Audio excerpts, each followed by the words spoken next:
Hi friends, எல்லாருக்கும் வணக்கம். இது பொதுவாக நியூஸ் சேனல்ஸில் சோஷியல் மீடியாலாம் ஒரு விவாத பொருளுக்கு உட்படுத்தப்பட்ட ஒரு டாபிக் என்னன்னு பார்த்தீங்கன்னா, திராவிட முன்னேற்ற கழகம் வந்து ஒரு தோழமை கட்சிகளுக்கு தொகுதி பங்கீடு, அதாவது இந்தந்த தொகுதியில் இந்த கட்சி அப்படிங்கிறதுக்கு தொகுதி பங்கீடு கொடுத்துருந்தாங்க. ஸோ யூஸ்வலாக தொகுதி பங்கீடு கொடுக்கறது தான். அதில் என்ன விவாத பொருளுக்கு உட்படுத்தப்பட்டது அப்படிங்கிறத பற்றியும் அது என்ன விஷயம் அப்படிங்கிறது டீட்டெயிலாக அந்த வீடியோவில் பார்க்கலாம். வாங்க வீடியோக்குள்ளே போகலாம். வெயிட் வீடியோ முழுசாக பாருங்கள். லைக் பண்ணுங்கள், ஷேர் பண்ணுங்கள், கமெண்ட் பண்ணுங்கள், அப்புறம் முக்கியமாக சப்ஸ்கிரைப் பண்ணுங்கள்.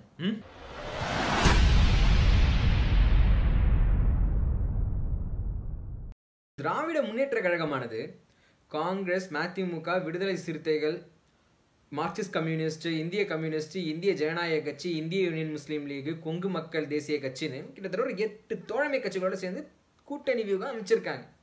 அவங்களுக்கான தொகுதி பங்கீடு என்னென்ன தொகுதியில் எந்தெந்த கட்சி அப்படிங்கிறத வந்து நேற்று அறிவிச்சிருக்காங்க. ஸோ இதில் என்ன அரசியல் பண்ணுறதுக்கு இருக்குது, இதில் என்ன விமர்சனம் பண்ணுறதுக்கு இருக்குது அப்படின்னு நீங்கள் கேட்டிங்கன்னா, பொதுவாக கூட்டணி அப்படின்னு வந்துச்சுன்னா அந்த மாநில கட்சி தான் அந்த மாநிலத்தில் ஒரு பலம் வாய்ந்த கட்சி இல்லையா. அதில் இந்த கூட்டணின்னு வரும்போது கொஞ்சம் படுத்துக்கிட்டே ஜெயிக்கக்கூடிய தொகுதி, அதாவது கொஞ்சம் ஈஸியாக ஜெயிக்கக்கூடிய தொகுதிங்கிறது இருக்கு இல்லையா, கம்ஃபர்ட் ஜோன். அந்த தொகுதியை வந்து இந்த மாநில கட்சிகளே பெரும்பான்மையாக எடுத்துக்கிட்டு இந்த கூட்டணி கட்சிகள், சிறிய கட்சிகள் அவங்க தொகுதி இயக்கும் போது அவங்க கேட்குற தொகுதி 50% கொடுத்தா கொஞ்சம் சவாலான தொகுதி 50% சேர்த்து ஒதுக்கிடுவாங்க. இதுதான் கூட்டணியில் வந்து யூஸ்வலாக பொதுவாக நடந்துக்கிட்டு இருக்கிற விஷயம். ஆனால் இந்த நேரத்தில் திராவிட முன்னேற்ற கழகத்தின் தலைவர் திரு மு.க. ஸ்டாலின் அவர்கள் என்ன செஞ்சுருக்காங்கன்னா, ஈஸி, அதாவது அவங்களுக்கான கம்ஃபர்ட் ஜோன், அவங்க கேட்குற தொகுதிகளை வந்து அந்தந்த கூட்டணி கட்சிகளுக்கோ இல்லை சிறிய கட்சிகளுக்கு அவங்களுக்கு கொடுத்துட்டு கொஞ்சம் சவாலான இருக்கிற தொகுதி, கொஞ்சம் அப்படின்னு சொல்லப்படுற தொகுதியை வந்து டைரெக்டாக நேரடியாக நானே களத்தில் இறங்குறேன் அப்படின்னு சொல்லி அறிவிச்சிருக்கார். இதுதான் வந்து நேற்று ஒரு பேசு பொருளாக இருந்துச்சு. இதுதான் பல அரசியல் விமர்சகர்களும் செய்திகளும் அதுக்கப்புறம் எஃபி, இன்ஸ்டா, அதுக்கப்புறம் ட்விட்டர் போன்ற சமூக வலைத்தளங்களும் நேற்று பேச்சு பொருளாக உட்பட்டுச்சு. ஸோ இந்த இடத்துல கட் பண்ணிவிட்டு நான் ஒரு சின்ன ஃப்ளாஷ்பேக்கு போனேன். என்னென்னா 1957 கலைஞர் வந்து நாகப்பட்டினம் தொகுதியில் நிற்கிறதா நம்பினார். அங்கே இருக்கிறவங்க ஃப்ரெண்ட்ஸ், ரிலேட்டிவ்ஸ் எல்லாம் வந்து சரி நான் தான் இதுக்கு நிற்பேன், இந்த தொகுதி தான் நான் கேட்டு வாங்கிட்டு வருவேன்னு சொல்லிவிட்டு அவங்க ஃப்ரெண்ட்ஸ் எல்லாம் பேசி நம்பிக்கையாக நம்ம வந்து இந்த தொகுதியில் நிற்போம், நம்ம கண்டிப்பாக ஜெயிப்போம் அப்படின்னு நம்பிக்கை பேச்செல்லாம் கொடுத்துட்டு சென்னை கிளம்பி வராரு. ஏன்னா அப்போ தான் வந்து திமுக ஃபஸ்ட்டு எலெக்ஷன்னு ஒரு இதை சந்திக்கிறாங்க 1957. அப்படி சென்னைக்கு அவர் வரும்போது லிஸ்ட் இருக்குது. அந்த லிஸ்ட்டில் பார்த்தா குளித்தலை அப்படின்னு ஒரு தொகுதி வந்து அவருக்கு வந்து அலர்ட் பண்ணப்பட்டிருக்கு. அதை பார்த்தோன்னே கொஞ்ச நேரத்தில் பிரமிச்சு போகிறார். ஏன்னா அந்த குளித்தலை அப்படிங்கிற தொகுதி வந்து அவர் பிறந்த விதமாகவும் இல்லை வந்து ஒரு பொண்ணு எடுத்த விதமாகவும் இல்லை ஃப்ரெண்ட்ஸ் அதிகமாக இருக்கிற ஏரியா எதாக இருந்தாலும் இல்லை தொழில் ரீதியாகவும் எந்த விதத்தில் ஒரு சம்மந்தம் இல்லாத ஏரியா. ஏன்னா இப்படி ஒரு ஏரியா நமக்கு போட்டாங்களே, என்ன பண்ண போகிறோம் அப்படின்னு நினச்சிட்டு அப்போதைய திராவிட முன்னேற்ற கழகத்தின் தலைவரான திரு பேரறிஞர் அண்ணா அவர்கள்ட்ட போயிட்டு சரி கேட்போன்ட்டு போனால் அங்கே இருக்கிறவங்க சொல்கிறாங்க நைட்டு முழுக்க எழுதிக்கிட்டு இருந்துட்டு இப்போ தான் கொஞ்சம் அசல்ந்து தூங்குறாங்க அப்படின்னு.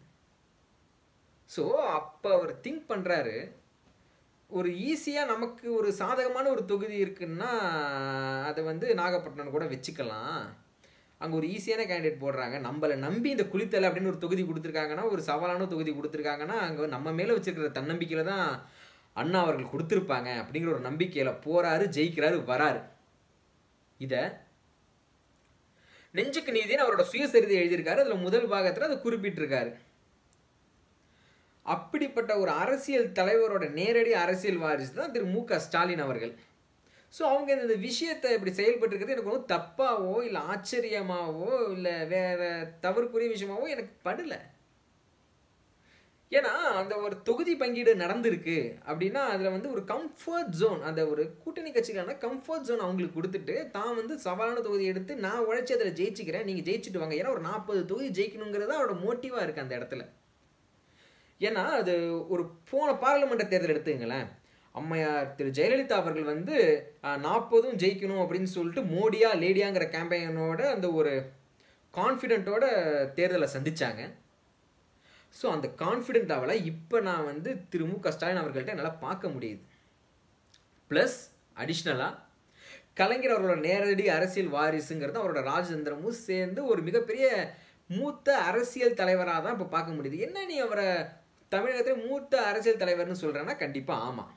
ஏன்னா தமிழகத்தில் வந்து இப்போ ஒரு அரசியல் தலைவர் ப்ளஸ் வந்து ஒரு சீஃப் மினிஸ்டர் கேண்டிடேட் அப்படிங்கிற பட்சத்தில் நம்ம யாரெல்லாம் பார்ப்போம்னு ஒரு லிஸ்ட்டு போட்டோம்னா மு.க.ஸ்டாலின் அவர்கள், திரு எடப்பாடி பழனிசாமி அவர்கள், திரு ஓ பன்னீர்செல்வம் அவர்கள், திரு டிடிவி தினகரன் அவர்கள், இவங்கெல்லாம் எடுத்துக்கலாம். ஒரு வாதத்துக்கு வேணும்னா திரு அன்புமணி ராமதாஸை கூட அதில் சேர்த்துக்கலாம்.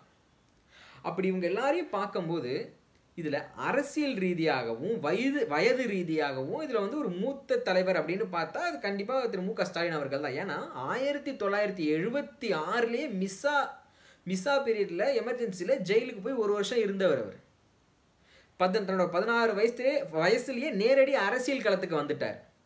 ஸோ அப்படிங்கும்போது ஒரு 50 ஆண்டு காலம் அரசியல் அறிவு, ஒரு அரசியல் ஒரு அனுபவம் அப்படிங்கிறது அவருக்கு வந்து டைரெக்டாகவே இருக்குது. அப்படிங்கிற காரணத்தில் அவர் இந்த ஒரு முடிவு எடுத்திருக்காரு. நிச்சயமாக தப்பாக போவாது அப்படிங்கிறது தான் வந்து என்னோட ஒரு கால்குலேஷனாக இருக்குது.